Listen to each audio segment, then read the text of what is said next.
Hi guys, my name's Timmy. Probably know me by Whittle by Timmy on Instagram or on Facebook. I hope you join me on the International Association of Woodcarvers tonight. See you soon. All right. Good afternoon, everybody. Welcome to the International Association of Woodcarvers. Today is Saturday, December the 2nd, the first Saturday in December. I want to welcome you all in after a holiday break that we've had here for Thanksgiving in the United States.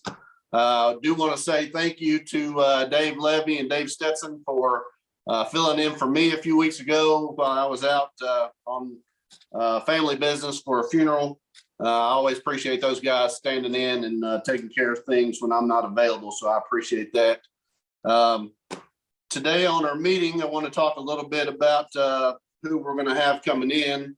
We'll get to him in just a few minutes. We got Timi Yusuf coming in from London.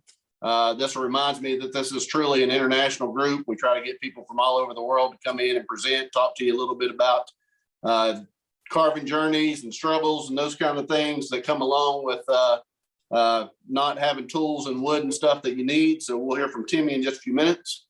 Before we do that, I want to tell you a little bit about what we've got going on. Talked to Chris Hammock, and Chris is on the meeting today. He's got a woodcarvers cruise that's going to be coming up in 2025, and there's some slots available.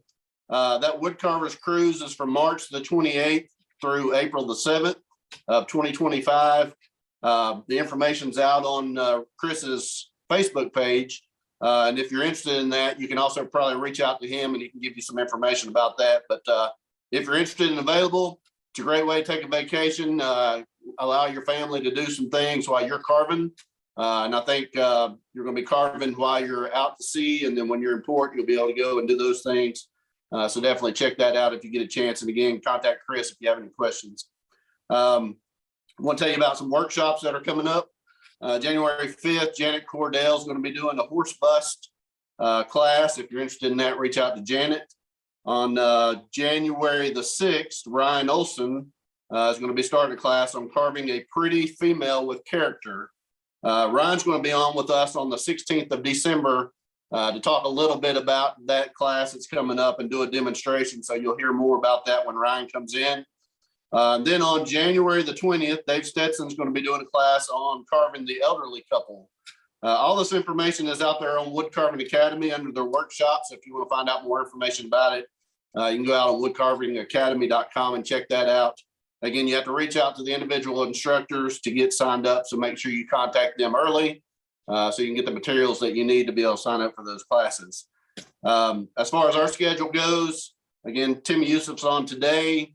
Next weekend, we're scraping the bottom of the barrel, and I'll come in and do a demonstration on the 9th.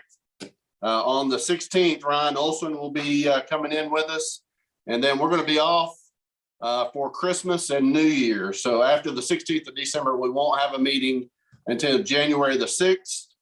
On January 6th, Morgan's Wood Carvings, or Dr. Doolittle, is going to be coming in, and if anybody's not familiar with her, you can go out on Instagram and check out her page. It's called Dr. Doolittle. And then on the 13th of January, Legan Lippard's going to be coming in with us. So trying to get some new people in. If there's anybody that's in this group that wants to come on and present and you're interested in sharing or doing a demonstration, reach out to me and let me know. We're interested in going ahead and starting to fill the calendar for the beginning of the year. You know, I got the first 2 weekends covered. I'll be working on that in the coming weeks to try to get more people in. So if you're interested, again, reach out to me and let me know. Want to take a opportunity to thank Helvey Knives. You always see this sign here over my shoulder.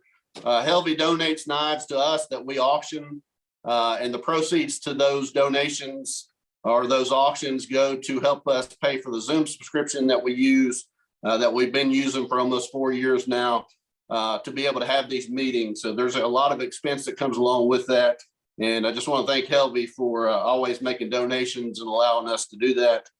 Next weekend, when I come on and present, we'll also have a knife auction that weekend. So if you're interested in getting a Helvey, this will be an autographed Helvey, and I'll talk more about that probably next week as I'm advertising as far as what knife it is. And you'll have to come on live and be able to bid in the chat as we're having the meeting. So try to plan on that. Having said all that, again, today, we're excited to host Timi Yusuf. Timmy's coming to us from London. It's about 8 o'clock at night over there. That's the reason why we have these meetings at 3 in the afternoon, is because we know there's people overseas that want to join us, and we try to set it where it's not too late for them. And so everybody can join on here. So anybody from the United Kingdom that's joining in from over there, we'll say thank you. Thank you for joining us. I know you all are excited as well to hear from Timmy. So Timmy, I'm going to go ahead and turn it over to you. Don't forget to unmute. Can we get Dave? Can we do Dave? Oh, sorry. Quick? Yes, I almost forgot. See, I just keep on talking. Before we get started, Timmy, sorry about that. We've decided to do something that we've been doing for a few weeks now. We have Dave Stetson that's going to be coming on with some words of wisdom. We like for Dave to come in and share with us. So today we're going to go ahead and turn it over to Dave first before we get to Timmy. So Dave, tell us about your words of wisdom today. Okay, time to take a potty break. Anybody needs to take off for a minute. Going to talk just for a moment about Dr. Seuss, Theodore Gissel. He was a Dartmouth College graduate. He was working for the school newspaper. His father owned a brewery, and he got caught along with some of his cohorts on the school newspaper with alcohol during Prohibition.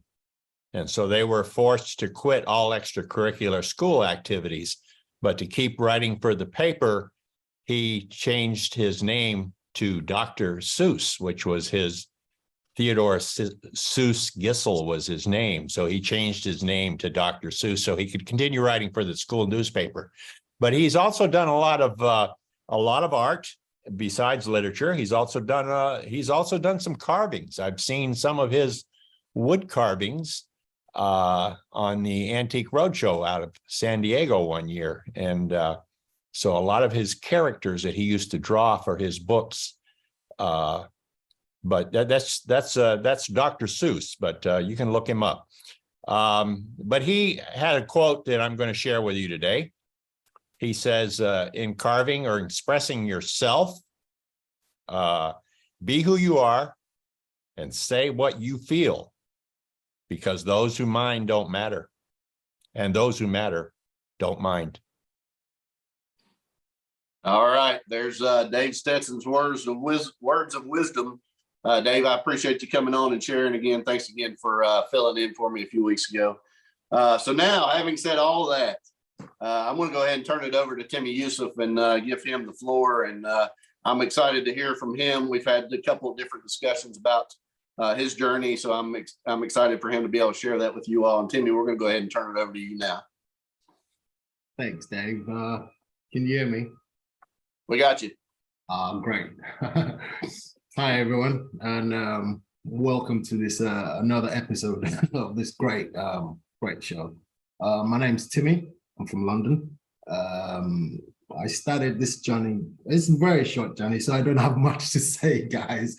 But I started this journey probably 2019, February, March.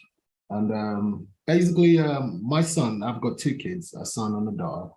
And my son was spending a lot of time away from home, not with me. And I was getting overwhelmed by the women in my life. That's the missus and my girl, and my daughter, because I didn't have the remote on the TV anymore. And I didn't have the room in the house anymore. It was all Barbie and everything. So I decided to build a bar outside my house, at the back of the house. And I built a bar, and I needed to fill it up. I filled it up with alcohol, with whiskey and all kinds of stuff. But it was a nice little space for me to go into. But during the pandemic, obviously, I started a little bit of woodworking. I'm not so much, I don't have a history in woodworking. I actually went to university and I studied economics in university. So I don't have a history of woodworking, but I wanted to do something with myself during the pandemic. And I built a few Leopold benches. I don't know if you've ever heard of them. They're really cute benches for our local church. And and some birdhouses, stuff like that. And I got really bored after that as well. And sitting down in the shed, watching something, and I came across dog, obviously, like everybody does now. Dog linker, and you come across, I came across dog, and I came across Sharon My Art. I know a lot of people don't know her and don't say anything, but Sharon My Art. I started off with Sharon My Art, yes, and she was carving these small characters, these little men, farmers more or less, and she taught me. That was the beginning of my carving journey. Basically, I got hooked, and the seed was sown, and I became obsessed with it.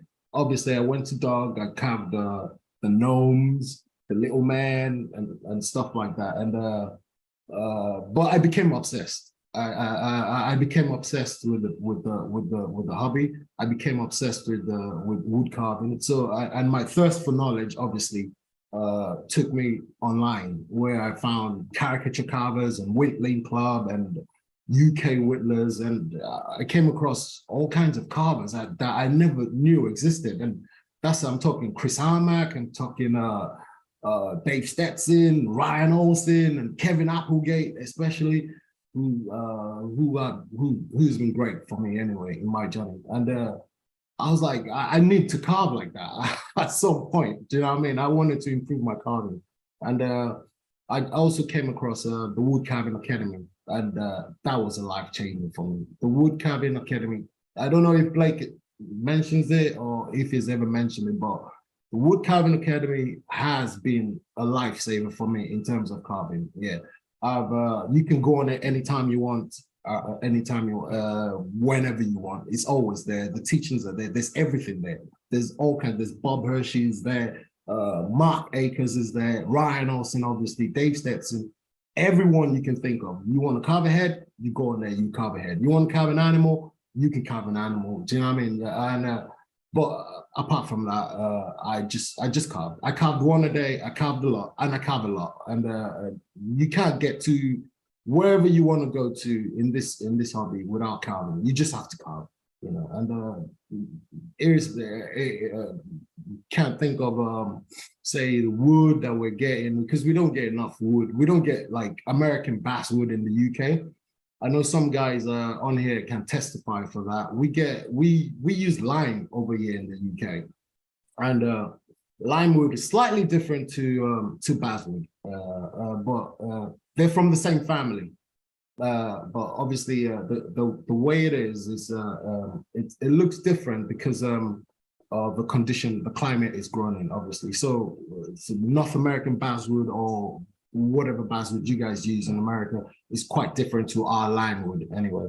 But with all those difficulties, you just want to carve. At the end of the day, you just want to carve. You carve whatever you can get your hands on. So, and that's what I did. You know, I just kept carving. So, and that was it. That's my journey. It's 3 years now, 3 years and counting, and I can't wait for the future. I just keep going. That's it. I'm sorry I don't have much to say because it's only 3 years, and but it's been great. It's been great, and I can't. And now I'm on here. I can't believe it, and I watch this all the time. I watch it on YouTube. I watch it live sometimes, and now I'm giving it a live demonstration within 3 years of carving. So. Thank you, Blake, and thank you all the guys that have influenced my journey. I'm talking Kevin Applegate, he's been great for me. Anytime I wanted to add a question or anything, if I asked Kevin, he's so open with me. He would do a live Zoom meeting and he'd tell me, show me whatever. I remember carving his pirate. And I had difficulties carving some parts of it. I called him up and he explained to me, and it's just like that. This community is the best community I've come across in a very, very long time. It's just a giving, kind community, and I long may it continue anyway. And, hey, Timmy, we have something in the chat here. Somebody wants to know what tools you're using in the UK. So can you talk a little bit about the struggle with brilliant. Brilliant, brilliant. I will talk about that. Okay, we've got access to, obviously, we've got access to Helvies, we've got access to all the tools that you've got access to. The only problem is it's very expensive for us over here to ship it down. To get what I mean, the shipping is quite expensive. And but we do have some local knife makers. They're great. I've got knives here that they've made. I would show you. This is a knife from a guy called Kevin Morgan, and it's a brilliant knife. He carves as well. He's a caricature carver as well, and he made me this knife specially for me. And that's what we've got access to. And if you've got the funds, if you've got the opportunity to buy a Helvy or OCCT, then you can do it. You know, because I've got some myself. I've got a Helvy that I bought from John Overby. I got it from John Overby because I'm into flat pane carving as well. So I got that knife on mine, and I use it quite a lot, you know. But I'm generally I started with a box cutter with a Stanley blade. So for all the beginners out there, don't let having knives or not having knives affect your journey. Just get a knife, sharpen it, get it, whatever, and just carve. You just carve, you know, and that's on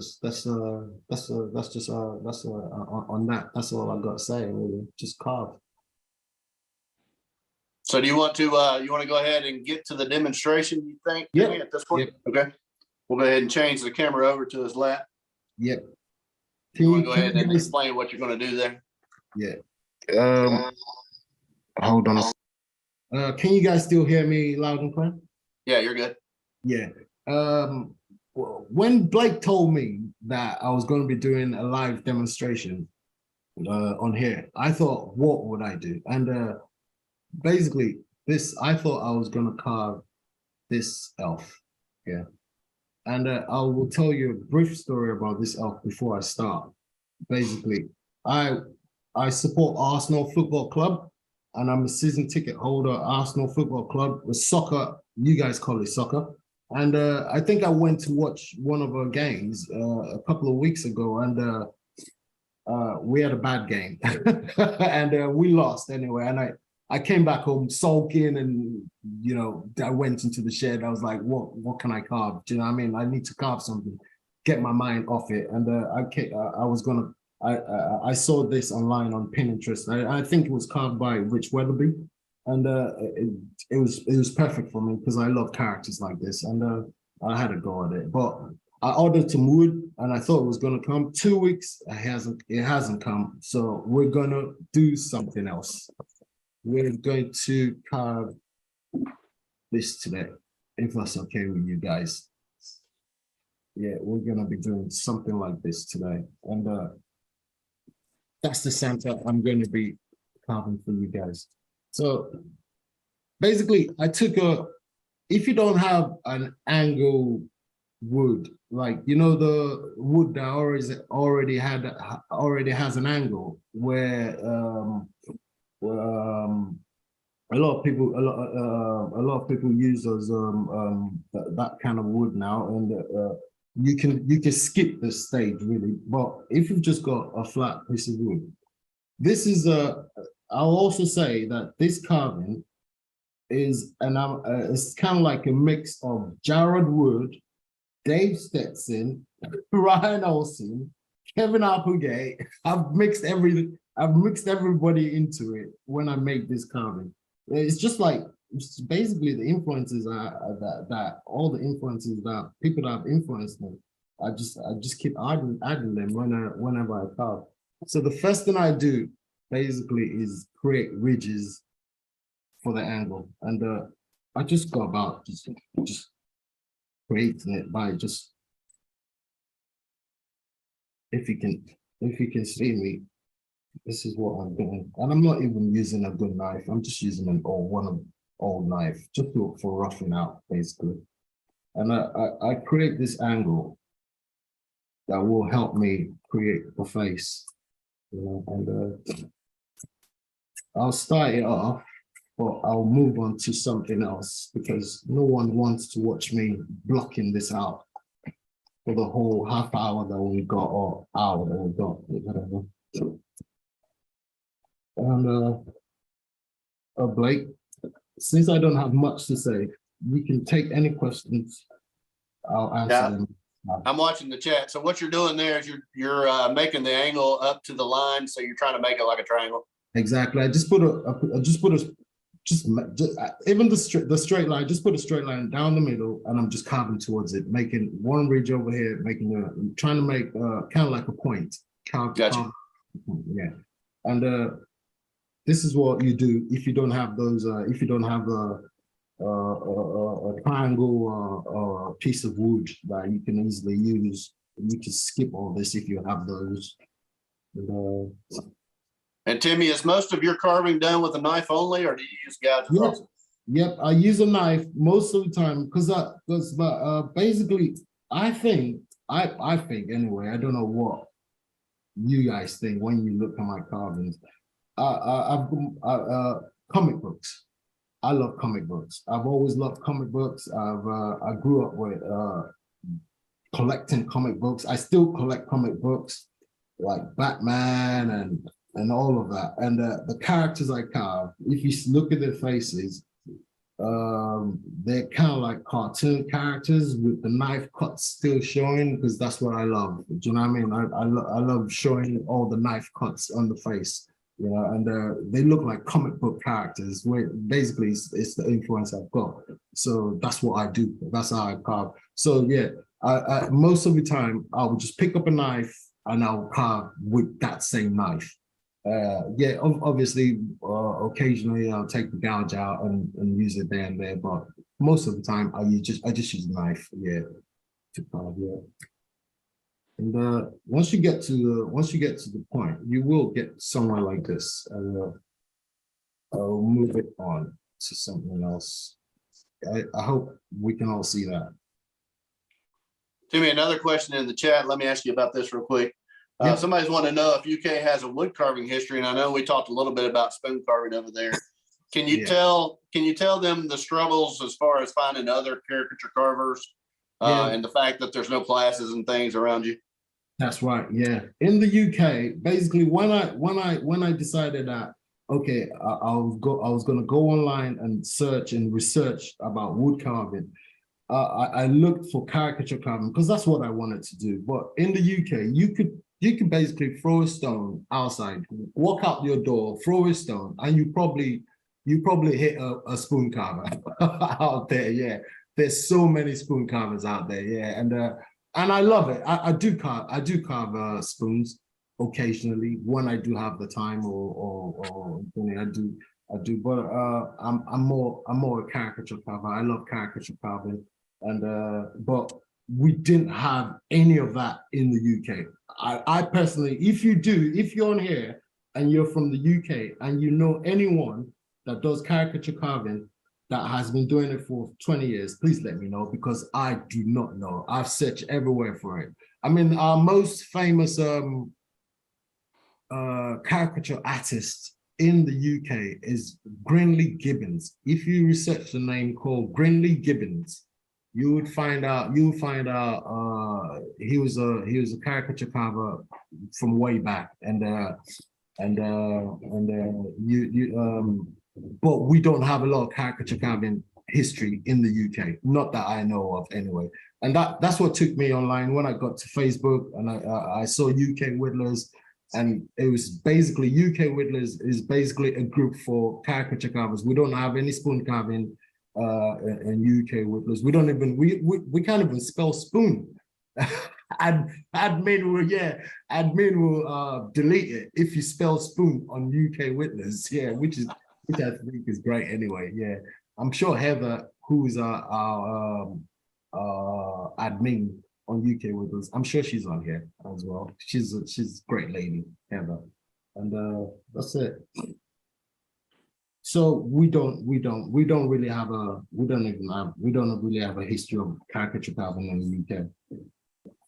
So we do have a lot of struggle, but yeah, you just keep carving. You don't want wood or knife to stop you from carving. Just look for something and just carve, because there's so much joy from it, really. So this carving, like I said to you, is basically I kind of like stole this or nicked it or whatever you want to call it from Jared Wood. And I don't know if you guys know Jared. I think Jared has been on here before, but Jared carved this on his page a while ago, and I saw it and I fell in love with it. And I've kind of like mixed it a little bit with a lot of the face carvings of Dave Stetson, and a couple of things from Kevin Applegate. So right now I'm just making that pom-pom at the top. I draw. I'm not an artist, so I just draw. I just draw with a pen on it. Just make a. This is the pom-pom, and the what you call it, the hat, and just make a few lines for the hat as well. And then you cut your lines in more or less. The first one, feel the notch there. I hope you guys can see this, because there's a bit of a. Am I okay with the light? Yeah, you're good right there. Brilliant. Keep going. Yep, you're good. Yeah. So I'm just making the pom-pom. If you guys have any more questions for me, I will answer them as I carve as well. Okay. Dave Stetson wants to know if you throw stones at wood carver or at spoon carvers. Yeah. Yeah. Oh my God, yeah. We've got a lot of them. We've got festivals all year round for spoon carvers. We don't have one for caricature carving.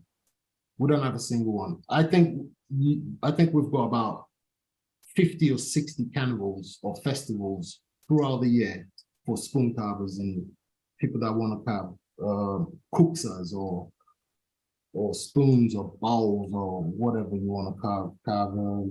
There's loads of them there. But we don't have caricature carvers at all. So I'm just pushing the hat back towards the pom-pom or whatever you want to call it. And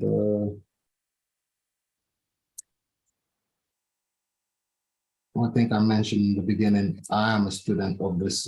I'm not a teacher, so I don't know the steps. I wish I had steps for you that would make it easier, but I'll do my best.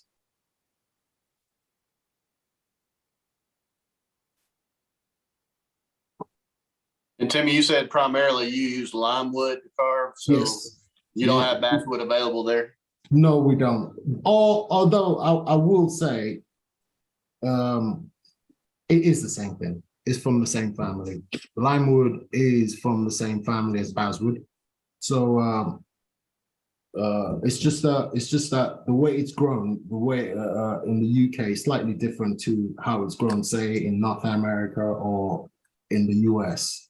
And ours can be slightly harder, which I don't find any difficulty in it right now, but I think for beginners, it could be a little bit difficult because they're watching Doug on YouTube, they're watching you, Blake, they're watching everyone on YouTube carving, and the wood is white and the knife is going across it and it's cutting like butter, and they're assuming, oh, we've got to look for basswood. So they go online, they go on Amazon, and they get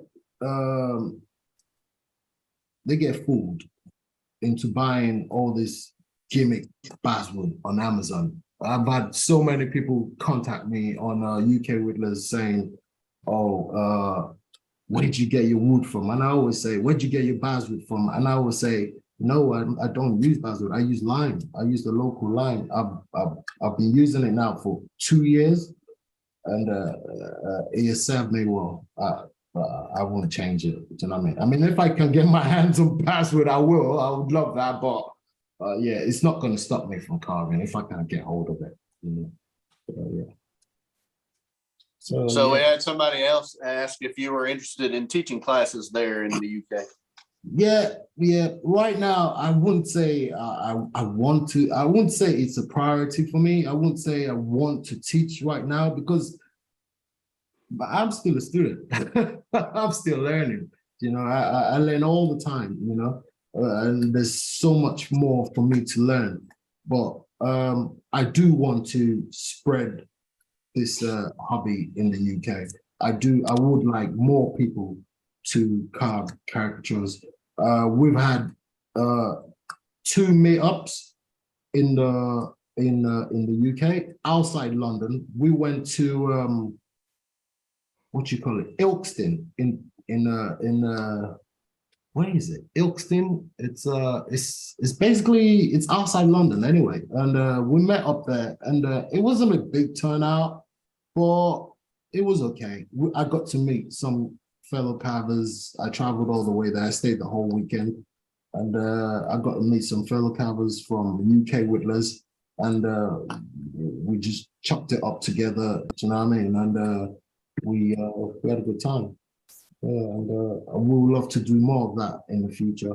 I think we're planning a London one very soon, and that should be interesting. Hey, Timmy, have you thought about putting a caricature head on the end of a spoon? I have done it. Yeah, I have done it a few times. I've carved the dragon. I've carved a few gnomes, and I've done all that. But it's just boring to me. It's not something I love. I prefer picking up a piece of wood and a knife and carving a head. I just carve like a character head, and then spend 2 hours using what they call them scoop knives, because I'm carving a spoon. Yeah, it's just not something I want to do. Yeah, I'd rather do this. Yeah, we have this expression that when you're in Rome, you just kind of do what the Romans do. Yeah. I was just thinking, if you started carving caricatures on spoons, that would get your foot in the door. No, definitely. You might start a movement in the UK. Yeah, you could. Yeah, it's just I think that people here in the UK that do that already, so it won't be something new, definitely, and that's for sure. But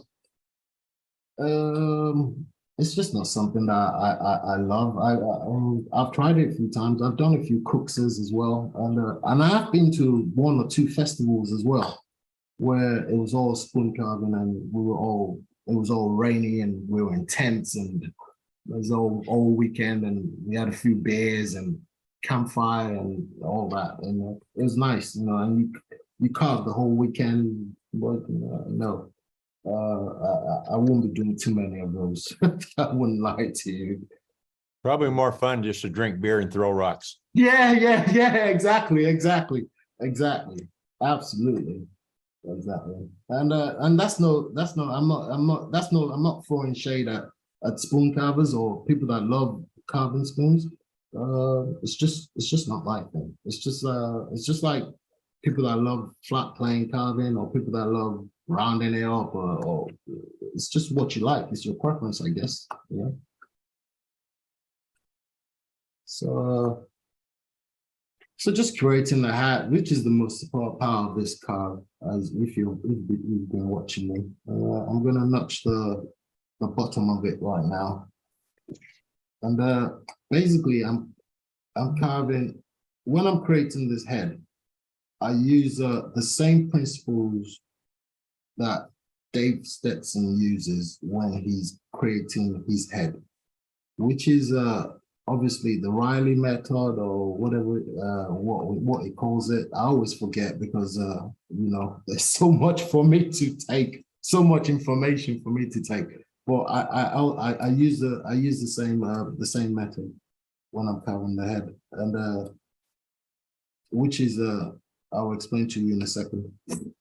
So I have notes for it, basically, and it's everything that when you were I think the anatomy of the head, you need to know the anatomy of the head, because what I found is no matter what I'm carving, be it a small miniature character or a big character, I've always found that once you shape the head to the right anatomy, then caricature carving, which is an exaggeration already, does not become a distortion. Do you understand? And that difference is quite subtle, because in caricature carving, then when you're exaggerating it, you're thinking, okay, I'm just going to make that nose big, or I'm going to make the mouth big, or whatever. But it's so easy to just distort the old carving. And when you're looking at it, you're looking at it, it looks okay, you're okay, you get away with it because it's caricature carving, you can do what you want, obviously, but it just doesn't look nice. But if you know the anatomy of the head, you know where everything goes in the head, or on the head rather, you'll be able to adjust whatever you want to do whenever you're carving the head. So I use that same method, and I've got the book for Tim Richmond that he told us to get, and I've read it a few times as well, and that's what I use. Basically, you know, from the beginning, like the distance from the chin to the top of the head is greater than the side to side, you know, 2 parts wide to 3 parts tall. Halfway between the nose and the chin is the bottom of the lips, and the line of the eyes is straight with the ears, and the bottom of the nose is at the bottom of the ears. The ball of the nose determines the width of the eyes. You consider the ball of the eyes like a bicycle spoke, and the cheekbones determines the radius of the eyes. All of those things, you know, it seems like a math class or something, but if you have it at the back of your head when you're when you're carving, you'll be able to adjust to whatever you want to do. So now that I've got the bottom of the hat, I'm gonna cut a notch right in the middle here at the top, as you can see. Now I'm getting to the fun bit, which is creating the face itself. And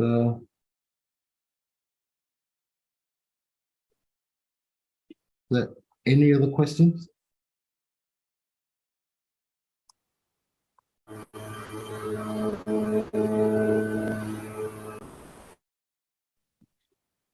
William Brown asked what the name of the book was. Which one are you talking about? Yeah.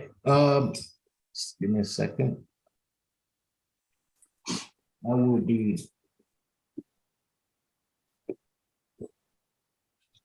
That will be Mad Art a character? Caricature by Tom Richmond. Did you get that? Yep. Yeah, the Mad Art of Caricature. And if you read that book, it's quite enlightening, and you will learn a lot about anatomy. And you don't have to learn all the words there, obviously, because I still don't know what all the words are. I was having a chat with Rich Emblin, who was here, I think 2 weeks ago or 3 weeks ago. If correct me if I'm wrong. Like, I think Rich was here 2 weeks ago. It's been a little longer than that. He did the Frankenstein carvings on the meeting that we had. That's right. Yeah, I was having a chat with him, and he was saying because he's a teacher as well in Carve, or in Wales rather, and he knows he actually teaches anatomy. So, but while he was doing the presentation, he forgot the name of I think it was the nose folds, which is I think Dave calls it nasal labia folds, if I'm correct. And he laughed at himself that he had forgotten, because he teaches it. But that's that just happens, you know what I mean? You don't have to know all those things. Just know that just know where they are, and how it relates to your carving. That's all. So I've more or less created the hat, as you can see. And the fun part of this card as well is that you're constantly adjusting.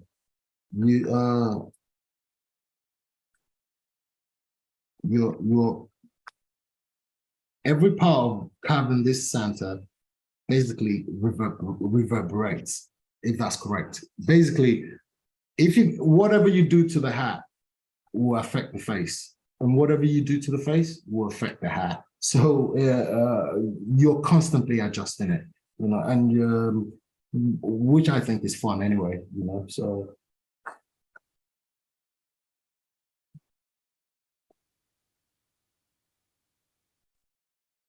And, Timmy, I got a question for you. I come into the meeting a little bit late. I don't know if you mentioned it or not, but what do you do for a living besides the carving here? Yeah, that's great. I didn't go too much into my personal life at the I got beginning you. of the Carve because I didn't think anyone was interested in it. But yeah, I'm not. I've got no history in woodworking. I've got no history in wood carving. Basically, Okay. my folks wanted me to be either a doctor, a lawyer, or something along those lines, like or African parents want really. Yeah, they just want you to be a doctor or a lawyer or something. And I went to uni and I did economics. So I'm an economist by trade. Gotcha. I was just curious. I thought maybe you were a craftsman of some sort. No. I've got no background in it whatsoever. The first time I picked up a knife was 4 years ago to carve. Fantastic. Yep, that was the first time I picked up a knife. I built a during the pandemic. I built a couple of bed houses and some benches for our local church, and that was the first time I ever bought tools in my life. Every other tool I had, I inherited from people giving it to me, or you know, someone saying, "Oh, I don't have any use for it anymore," and they've given it to me. So I don't have a history of woodworking in my house, in my life at all. So yeah, all you guys that don't know, that have no history of woodworking or any of these things, just know that I'm one of you guys. Definitely, we're together in this. I'm not an artist as well. I'm not. I can't draw to save my life, but I'll briefly draw anything on wood just to indicate what I want to do, and I'll go from there. I'll just carve it from there. One of the things I read from Tom Richmond's book is about the ability to see. It's called seeing. It's so hard to explain, but it's basically what he was saying. If I take this opportunity to tell you, but basically what he was saying was that learning anatomy, how expression changes features, how angles of faces changes the perception of features, etc. You can learn all these things in caricature carving or in caricature, but seeing is what makes the character unique, and your personal interpretation of the uniqueness. So basically, it's how I see it. It's what I see when I start carving this Santas. Like I said to you, I have no pattern whatsoever, so I just draw it on, and it's what I see. It's how if when I start carving it and the eye is wonky, I leave it like that. I carve it wonky. Do you get what I mean? It's why I said, but when I'm carving, I can tell that okay, this is not right. And you can only get that by carving. It's from continuous carving. From looking and from carving. That's how you get it, basically. You know what I mean? So we can carve a face now. I'll just put a notch there for the eyes and another one down here for the nose. Did you get that? Can you get that? Yep. So we've got somebody asking about the blanket on your lap. We just did that really for the purpose of being able to see the carving as you carve it, right? Yeah, basically, yeah. That's just what it is. She doesn't like it, but yeah, she's out now. So it's too late. It's too late now. Yeah, well, when we talked before the meeting, he likes to carve over his lap, so that's the best way to do it. Yeah, I hope Just you have guys something covering your legs. yeah. If you can, if there's anything you can't see, just let me know. I'll do it again. I've got extra wood here that I can show you. So the first thing I'll do is just have a notch there.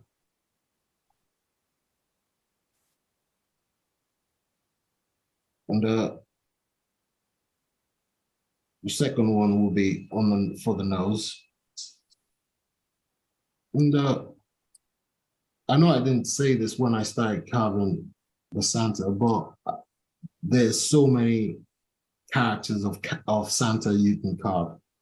And I've seen old world Santas on caricature covers. I've seen Santas without eyes. I've seen all kinds of Santas. So when I'm carving this, all I'm thinking about is the basic functions of the basic things you see on Santa, which is he's just a jolly character, twinkly eyes, rosy cheeks, the button nose, and the beard, exactly, that's all you need for Santa. So basically, when I carve it, I want the nose to have a button nose. I want my eyes to somehow, I don't know how you can interpret twinkly eyes, but yeah, I want my eyes to be twinkly. Yeah, and some kind of elaborate beard. Do you get what I mean? Yeah, so you got your straight line. If you're like me, I just put my straight line there. Now, you have any way of contacting you? You were saying you were interested in talking to people. Do you have a contact? yep, I do. I do have a contact, and I think Blake will be able to provide that for you at the end of the show, or Yeah, what I'll do is I'll put all that information in the YouTube video when we post it. Yeah. And then if you want to go out and check that out, all of his information will be there. Yeah. And that should be available on Monday morning if anybody's interested. Yeah. So I've drawn like a circle where I cut the notch for the nose. That I'm going to respect that circle because I do want a button nose on my Santa. So when I do cut the wings, I respect that circle. Yeah. Let's just cut the wings of the nose.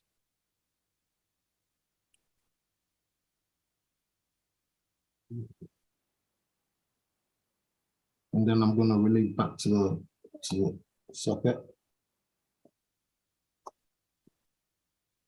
on both sides of it.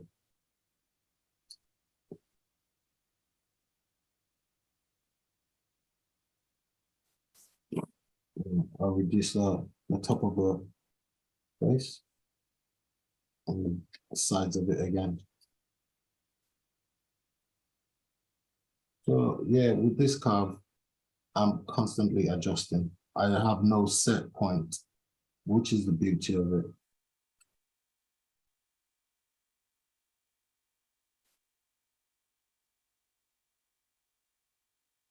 But yeah, one of the most important things, obviously, is symmetry. So you're always constantly looking for symmetry. So just for the beginners out there, just watch your carve. You know what I mean? Make sure that everything is symmetrical.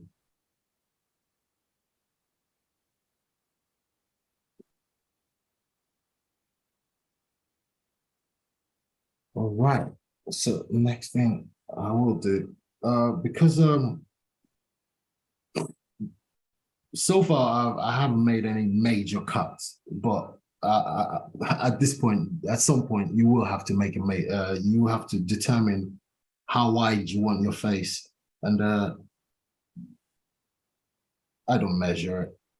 I'm just going to draw it. I'm just going to say, okay, here and here. This is how wide I want my face. Is that okay? Can you guys see it? Yeah. And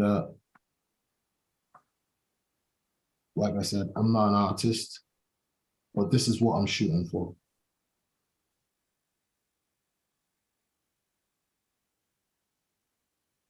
And I normally would use a knife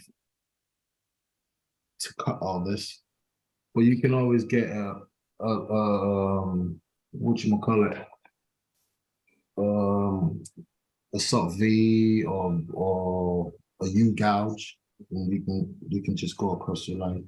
First thing is I like, let's create. Just dig a knife in there. And that.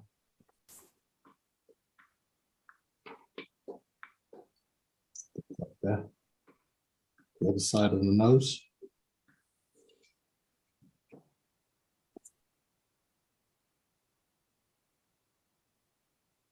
Yeah. And then you can come with your U-gouge or your soft V and create the side of the face.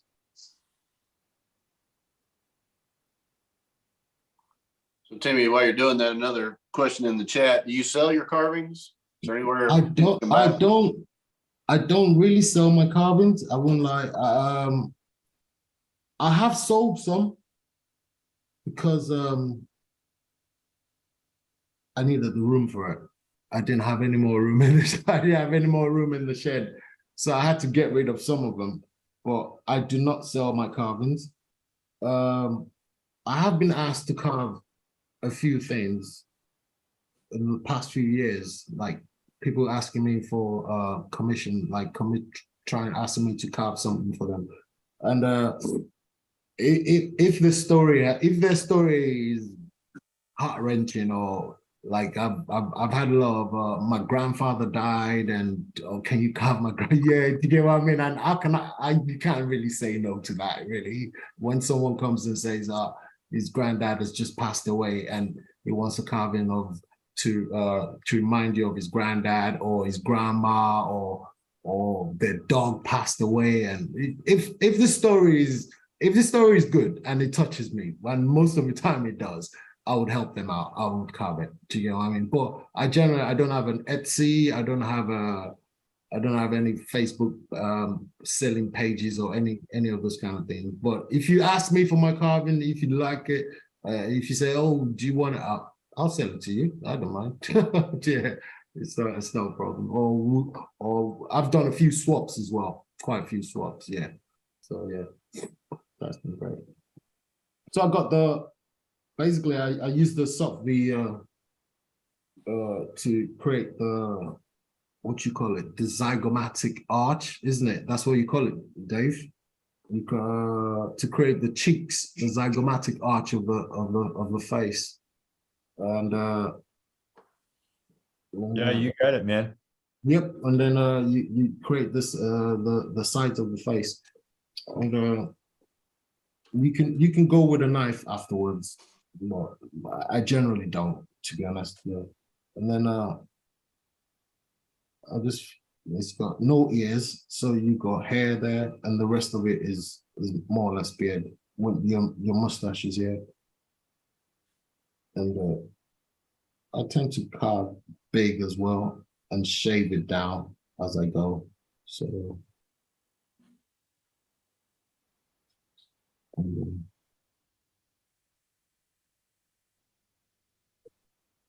another notch in the middle.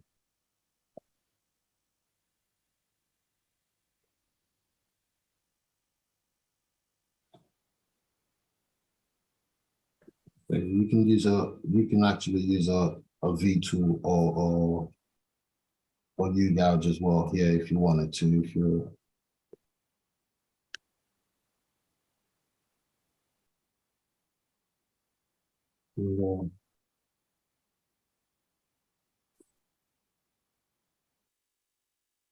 this is one of the things I picked up from Kevin Applegate, really, because whenever Kevin started any of his classes that I've taken that I've seen online from the Woodcarving Academy, it will say you start off where you're comfortable with, basically, you know? And wherever you're comfortable is how you start your carving, especially when you're carving rough outs or you're carving a blank. Yeah. So this is one of the ones that I like doing when I'm blocking out.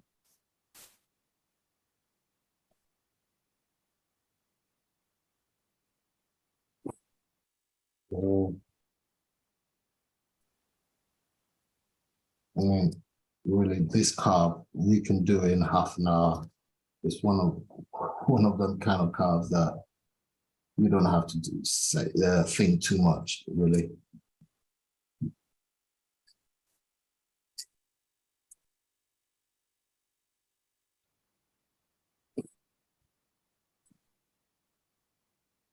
And like I said, everything that could go wrong after Blake told me that I was doing this demonstration went wrong. I think the second day he told me that, I felt ill. I have man flu, basically. That's what they call it in it. That's what she calls it anyway. She calls it man flu. But yeah, I've been battling that one for the last 2 weeks. I've not had wood. I've had to move from the shed to the house to make this video because my Wi-Fi had some difficulties. So I had to come back inside the house. And well, we're here. Can you guys see that? Yep. Yep, you're good. Yeah. I do a lot of soup cutting, or is that what it's called? It's kind of like I soup on the wood a lot. I kind of like slice it as well whenever I get a chance because it just looks nice on the wood, I guess. Yeah.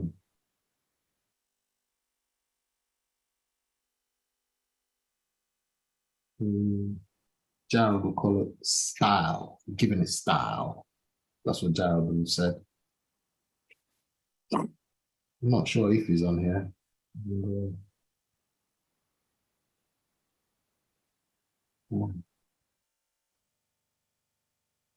Okay, we're getting somewhere now. All right.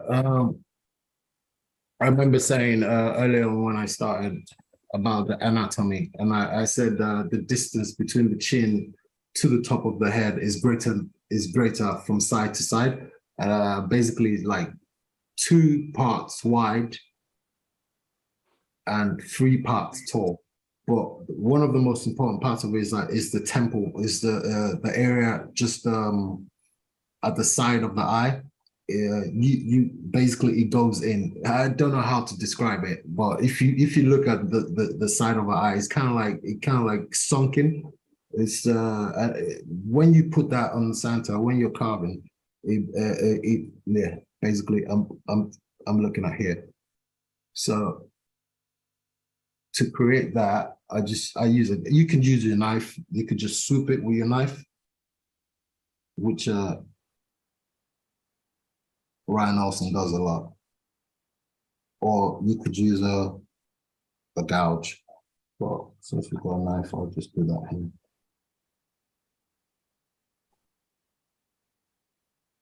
And at this point, I must say that I'm kind of like making exclamation cuts. How to explain that is that I'm not really digging my knife in. I'm making those cuts so that what I can still make adjustments to it as I go along, basically. If I dig my knife into it, that'll be it. It'd be hard to move if you make a mistake or you want to adjust it. I think you guys understand what I'm saying. We won't take that as a yes. Cool.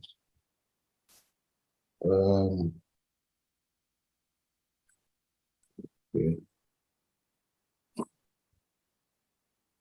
think in this short space of time now, I've blocked out this whole thing. And that was easy enough, to be honest. Kevin does this as well, which I like, kind of like scoops the back, which is useful when you're carving the beard. So you can use a guard for this as well.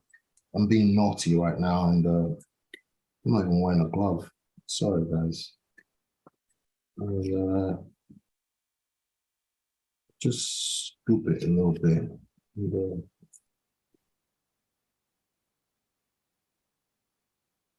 okay. So basic shape, Santa, basically. And we can get to detailing now. How are we doing for time? You're good. We're right at an hour in, so another 15, 20 minutes we get. Okay. All right. I'll use a pen and I'll just show you.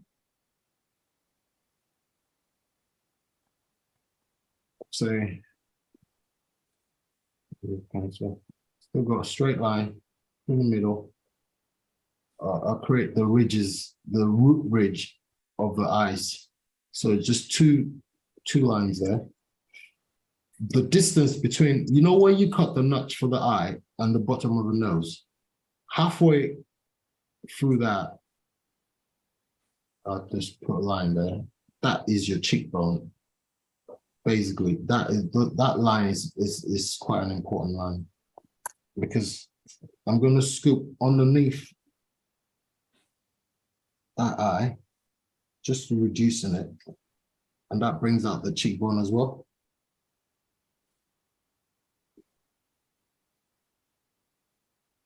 I think Pete Leclerc does this a lot as well. You could use you could use a gouge as well for this. But that creates, if you look at it closely, that starts to create the what you call it, the bumps of the nose, the bridge of the nose. So we reduce that.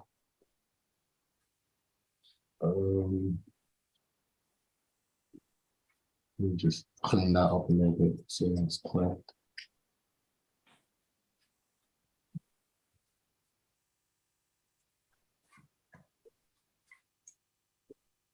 Okay. So I'll put my line back in. But I have them not too close, but not too wide as well.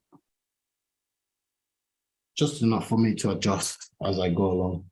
I'm gonna get a John Dunkel knife, if you can see that, a detail knife.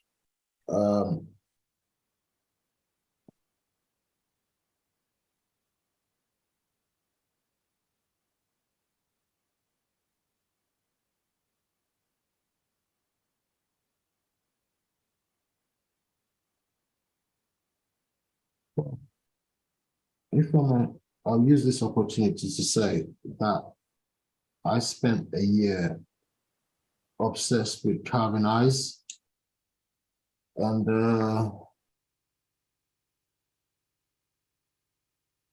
I just could not do them.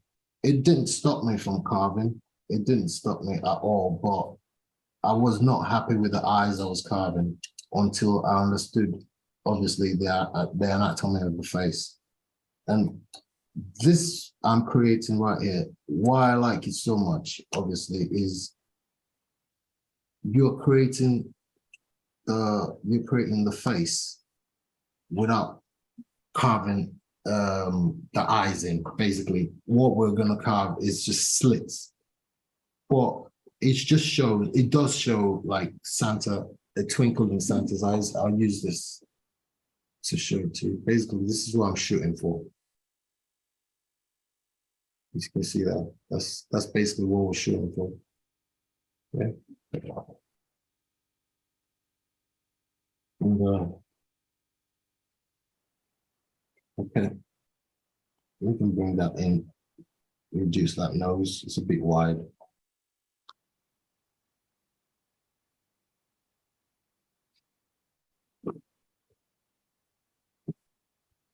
And that just that helps us create the nose.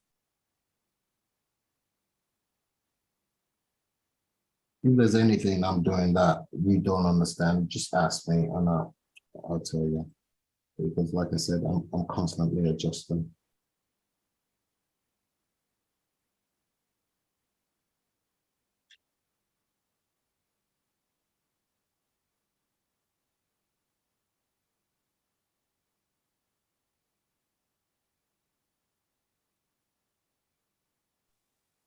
Timmy, how did you come across a dunkel knife?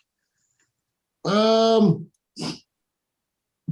I'd seen it on caricature covers, and someone advertised it. I think someone got it, and I love the look of the knife. And I've got two sisters that live in the States. I've got two sisters that live in DC, Washington DC. I think one of them has now moved to Texas actually in the last week or so. But I called my sister and I said, if you're gonna get me anything for Christmas, get me this knife, please.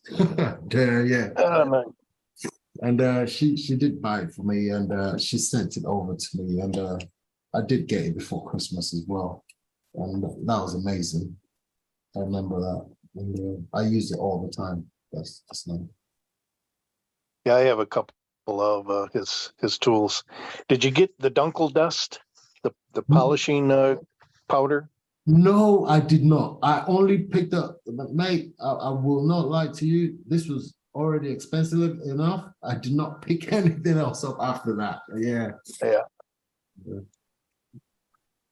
But yeah, it's great. I can't wait to come to the States next year. Next year or the year after, I will be there. I'll do all my shopping then.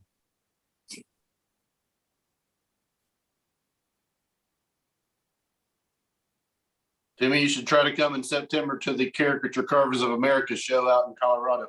Yeah, mate. Yeah, I was watching this year's on the Carve the Rockies this year, and man, yeah. I mean, I watched it like I was watching an action movie. I kept watching it all weekend. She got so frustrated with me. I kept watching it. Yeah, and so excuse me. I definitely will try and make it. Definitely, it's on my. It's not even on my bucket list. It's like on my to-do list. It's just something I have to do. There's something that I would like to mention while I'm carving this as well. When you're carving Santa, you really don't want deep, sharp knife marks all over your Santa, because Santa's got a baby-like face, basically. Do you get what I mean? And he's cute. He's got the button nose, the baby face, and baby eyes or twinkly eyes or whatever you call it. So you really don't want too many knife cuts on there, unless that's what you like, basically. But if you're carving it to sell, I suggest you kind of like tickle, like Dwayne Gosnell will say, you tickle the edges or tickle things out, and not just dig your knife into it. This is where we are. Not so bad.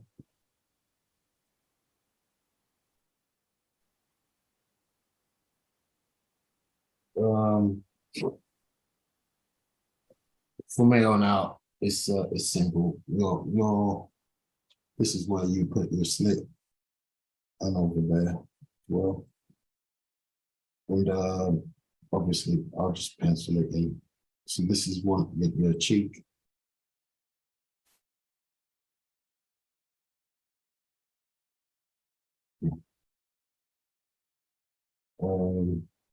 All this is good, obviously, and you can just make adjustments. Like I said, you make adjustments as you go. Hey, Timmy, when you get a chance there, if you'll pull it a little closer to the camera so people can take a look at it. Yeah. Had somebody ask if they can see a close up. Yeah. Is that good? Yeah, that's good. Yeah, there we go. Thank you. Yeah.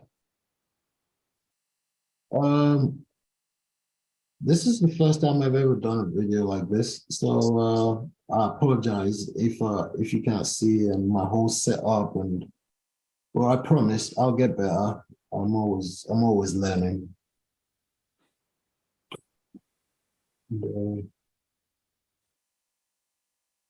Yeah, so the wings of nose, before I forget. Let's have that there. And you can use a gouge for that as well to knock down. But I've just got a knife on me, so I'm gonna use that.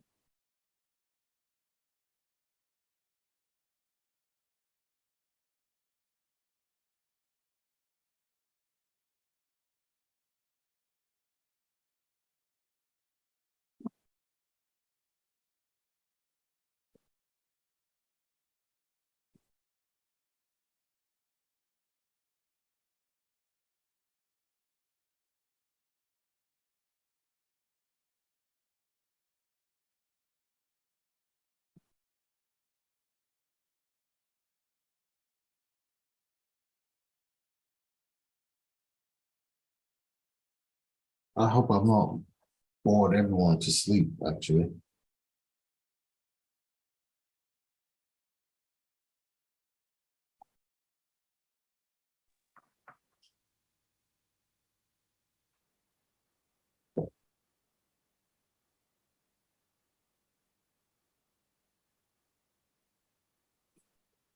Um, I'm just creating shadows now. I could literally spend hours listening to music and carving this because I've done the majority of the hard work already. So this is the easy bit, really. You're just creating whatever you want your Santa to look like now. And Timmy, while you're carving there, I know you're working on making adjustments and things. Can you talk a little bit about how you finish your carving? So what's your process as far as painting?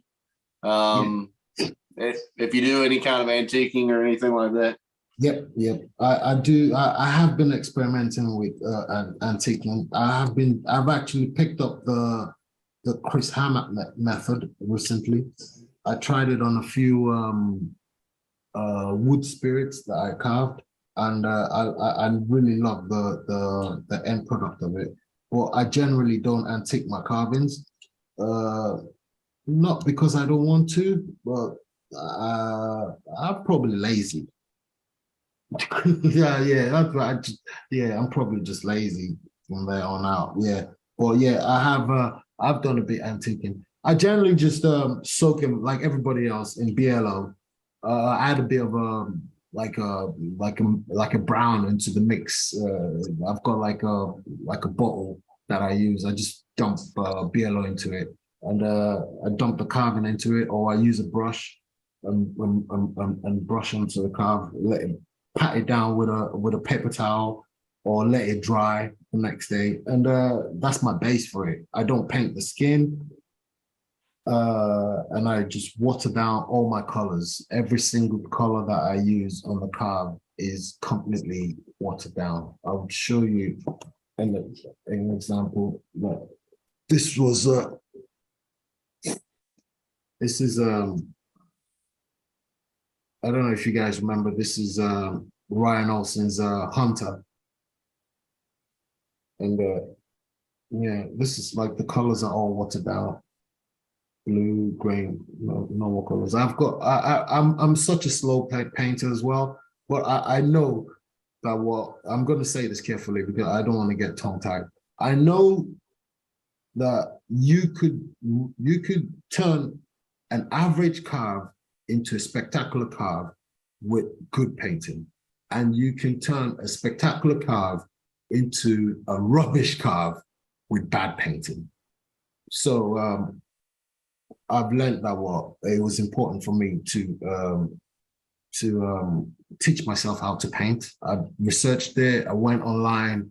And I'm learning still, basically. But yeah, it's quite important. Yeah. Is there anything about the carve, this Santa itself that you did not, that anyone wants to ask about? We've got somebody interested in the hair flow and stuff on the beard. So can you kind of get bit? Yeah. Okay. I'll say to you right now, everything I know on the beard I've got from Jim Heiser and sorry about that, from Jim Heiser and Kevin Applegate. So, but at the same time, I like to keep mine simple. When I carve this, I basically I spent too much time in the shed. I think if you told me to repeat this, I probably would not be able to do it again because I can't remember how I did it. But I normally don't do this. I like to keep my beard simple. I'll show you this one if you can see it. You know, I mean this is another one that I carved recently, and it's got like the beard flowing up to one side. Do you know what I mean? But I normally don't do that. I keep it simple. I use I'll show you what I use. Obviously, I go in first with this, with a soft V, and then I've got my flex cut that I use. There you go. Can you see it? And I go in there with this as well. I don't even know what size this is, but this is from the original flex cut starter kit. If when you buy your gouges, you will get this one from it. So I don't do anything too fantastic. I'll give it a quick look. I'll go deep. I'll use my salt V with it, depending on what the direction you want it to go. So I'll go in deep with it. And so just like creating S's or curves, really, you know. While you're doing that, Timmy, they're asking about the soft V. Which soft V do you use? Aha. I came across the first time I came across this soft V, I was carving something on I can't remember. I think it was Dwayne Gosnell that introduced me to this soft V. And basically it lets me carve without making definite cuts. Do you get what I mean? Like because it's soft, it's not, I don't know if you can see it. Yeah, that's it. Can you see that? It's kind of like not pointy at the end of it. It's kind of like round at the end, but it's still a V. So it lets me I can adjust when I carve. When I create any part of the face, so I'll like say this, the bottom of the hat. As you can see, it's there. I'm in, but it's soft, which means that I can adjust it when I'm carving the face and something happens. I can move it back or whatever, because it's not a definite cut. It's like an exclamation cut. Do you get what I mean? Yeah. And where was I?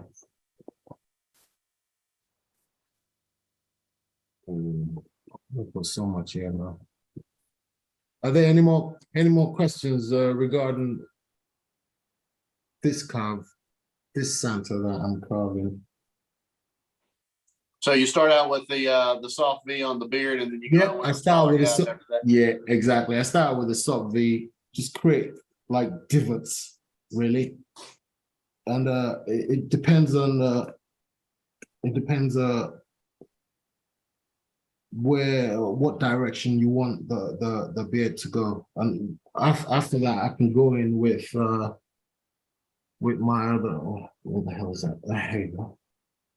I'll go in with this as well.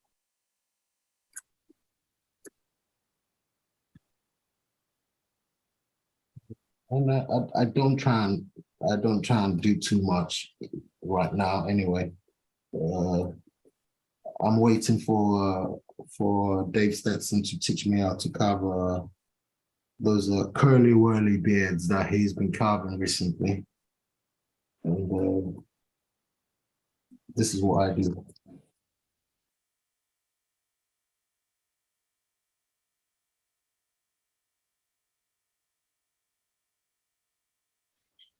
And then one other question we had somebody ask in direct message if you finished the eyes, or are you going to be doing anything else to the eyes on that one?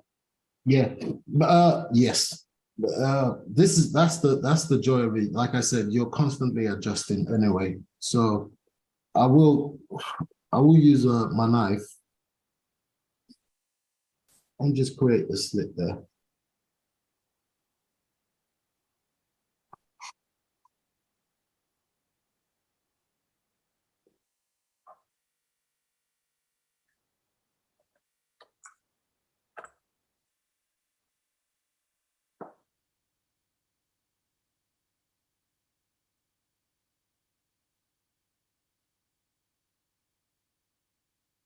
I don't take it in too deep. I just create the slit there.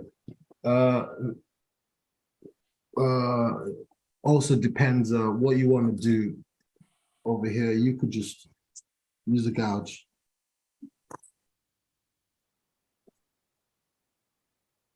To open it up.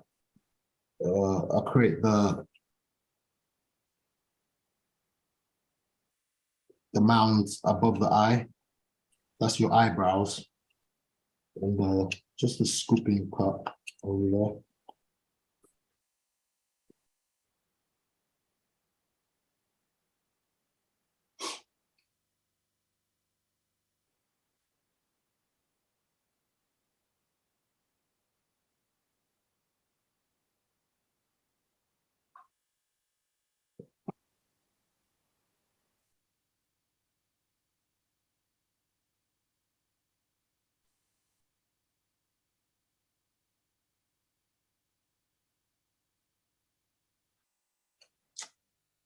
So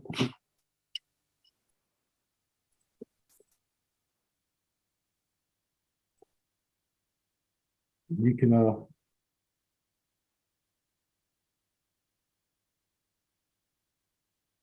see that all.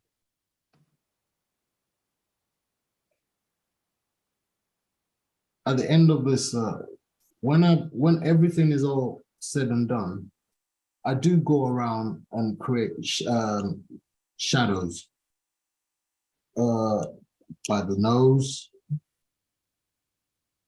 at the top of the temple.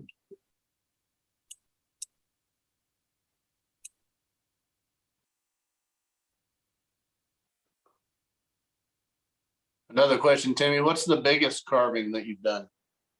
My biggest carvings will be, just give me a second, I'll reach out to it. That will be my Kevin Applegate carvings. That will be, I've got this pirate, I've got the fireman, I've got the Viking as well. I carved the Viking as well, and those are my biggest carvings. But like I said, we're quite limited by good wood in the UK. So everything I've got, I've kind of like miniaturized. Basically, I carve them small. You know, so even my Santas, the Santa heads, I carve them small as well. I know Chris Hammack likes this carving. I think he mentioned it on that thing, but size of it, I'll tell you, it's, let's see.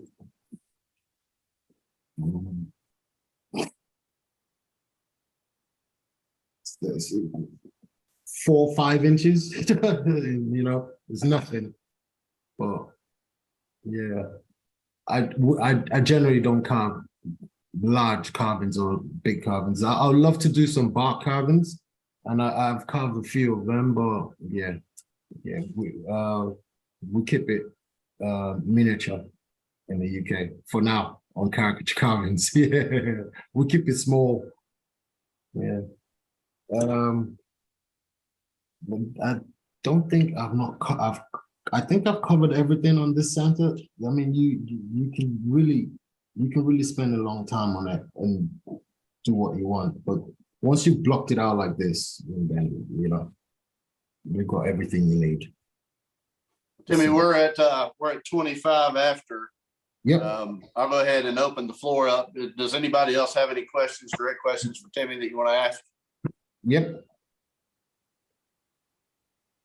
there's been some discussion about where you can get the soft V. I know OCC carries some, Drake carries them. I think Flex Cut has them. Yeah. I got this. This is from Drake. This soft V that I use is from Drake. But I also bought it from Richard Emblin, the Urban Tinker. If you know him on Instagram, yeah.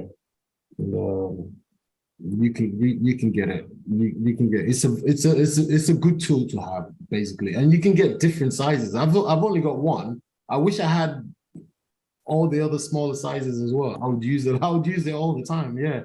Right.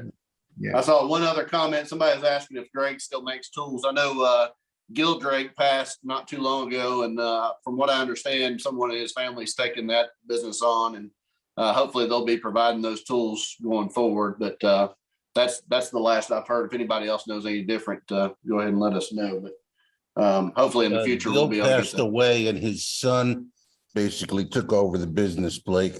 And I understand there's a big delay in getting orders because he's pretty backed up. Yeah.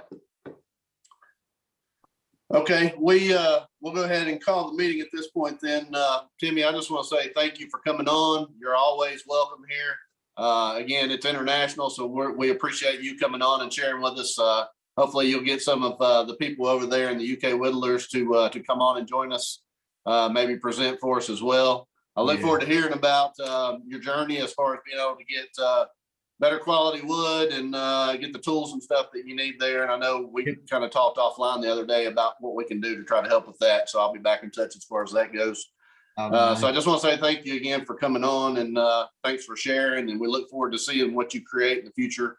Again, your work's fantastic, and I can tell the time and effort that you put into making all the carvings that you do. So continue to do the good work, and we'll look forward to the stuff that you produce in the future. Just want to remind everybody that next weekend I'll come on and do a presentation. I haven't done a demonstration on here yet. This will be the first one for me. So we'll join here same time next week, 3 p.m. Eastern Standard Time for that. Ryan Olson will be doing a demonstration on the 16th of December, and then we'll pause for Christmas and New Year's and join back up again on the 6th of January. So that's kind of the plan for our schedule. I want to thank you all for coming in today and joining us. Thanks for all the people over in the UK joining us this afternoon. I know it's late for you all there, and I appreciate you taking time out. This has been the International Association of Woodcarvers, where woodcarvers are helping woodcarvers. Thank you all for joining us.